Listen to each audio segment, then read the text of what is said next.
IVM. Hello and welcome to the Habit Coach Podcast, the bite-sized podcast filled with quick and easy actionable habits. Remember, great habits create that awesome life. I am Ashdin Doctor, your habit coach, and today's fun fact of the day has to do with languages. Did you know that there are some languages that do not have a past tense and others that don't have a future tense? For example, in the language of the Kiribati, there is no concept of a past tense. If you have to talk about something that happened in the past, you have to mention the date and time or the years. So it might loosely translate as something like this. Last month, I am sitting under the date tree writing a poem. So it is very interesting to understand how these traditional languages do not have a past tense. And some scholars believe that this is because most of these languages have an oral tradition, which means that ideas are passed on from one generation to the next using stories. Stories are always told in the present tense. For example, Arjuna reached down for his bow and shot an arrow. It's more exciting and dramatic when it's said in the present tense. Nowadays, the oral traditions have gone. The stories told by our grandmothers are forgotten and replaced by Wikipedia. But what is the past used for?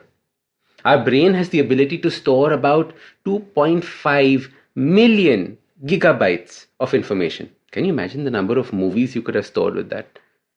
This is like a way of comparing our brain to the storage on our laptops or our phones. But in reality, our brains work very, very differently.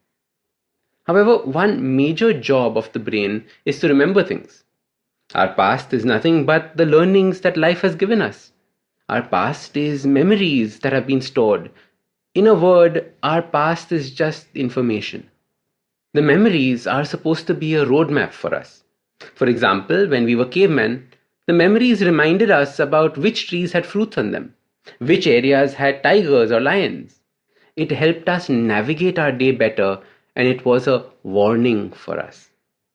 Many of us use the past completely differently now. We live in the past. We spend all our time in it, remembering the past, wishing things were different, or remembering the past and wishing you could bring back those moments. And this leads to suffering.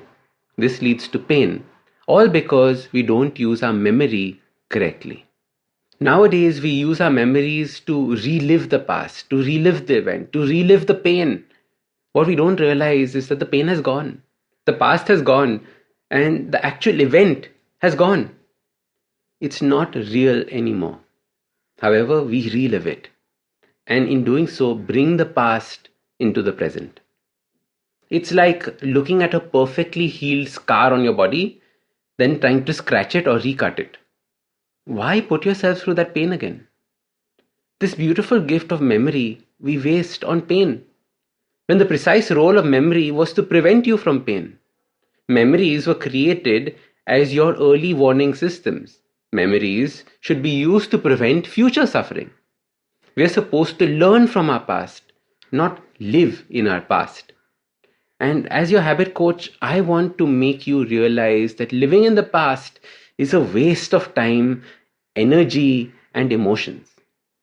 Instead, I want you to learn what your past is trying to teach you so that you don't make the same mistakes again, so you can grow and you can flourish. So your simple habit to stop living in the past and reliving the past starts by catching yourself slip into those moments. Next, I want you to clap your hands or splash water on your face or sit up and take a deep breath. Any action which will break that pattern of thinking. You don't need to slap yourself. That's quite unnecessary. I knew someone who actually did that. Every time they had to break the pattern, they slapped themselves. But that's completely unnecessary. Instead, all I want you to do is break that cycle of thoughts. Those thoughts that keep coming. Next, I want you to ask yourself, what have I learned from this memory? Don't relive it. Just ask, what have you learned? You will probably learn something new each time, and this will act as a guide for you in the future. Don't feel guilty about the past, or fear, or worry, or self-pity, or anger. Just ask yourself, what have you learned? The past is good for one thing, as a guide.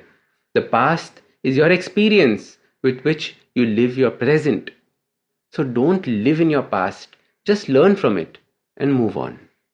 So start these habits and share with us your progress using the hashtag #TheHabitCoach. If you like this podcast, don't forget to check out other interesting podcasts on the IVM network. You can listen to us on the IVM Podcast app or ivmpodcast.com. You can also follow us on social media. We are at IVM Podcasts on Twitter and Instagram.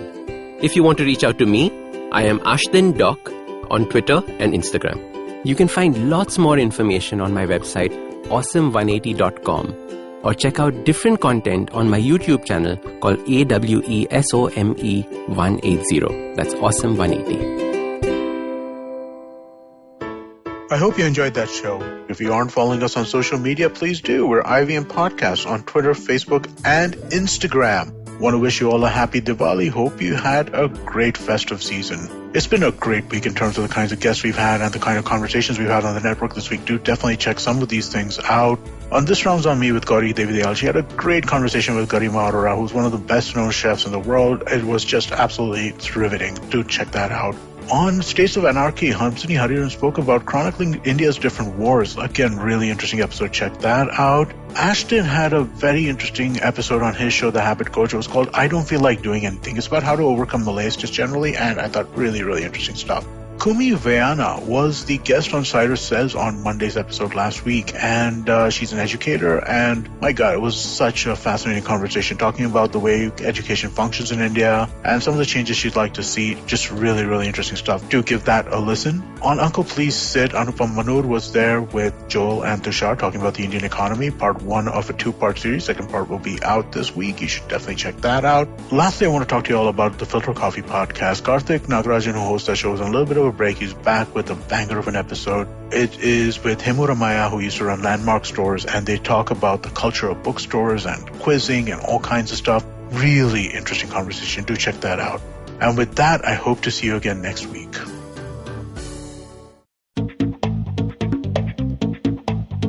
Advertising is dead. Yep, you heard me right. Advertising is dead. We're all in the content business now. Let's not call it news, TV, radio, etc., etc. It's all content, and we're in the middle of this weirdly exciting phase where all the borders and lines that have been drawn over decades has been swept away by this lovely thing called the internet.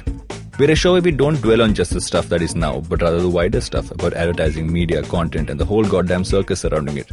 Tune in every Tuesday for our weekly unboxing of the mystery box we used to call advertising. I'm Varun Dugirala, co-founder and content chief at The Glitch, and this is my new podcast, Advertising is Dead.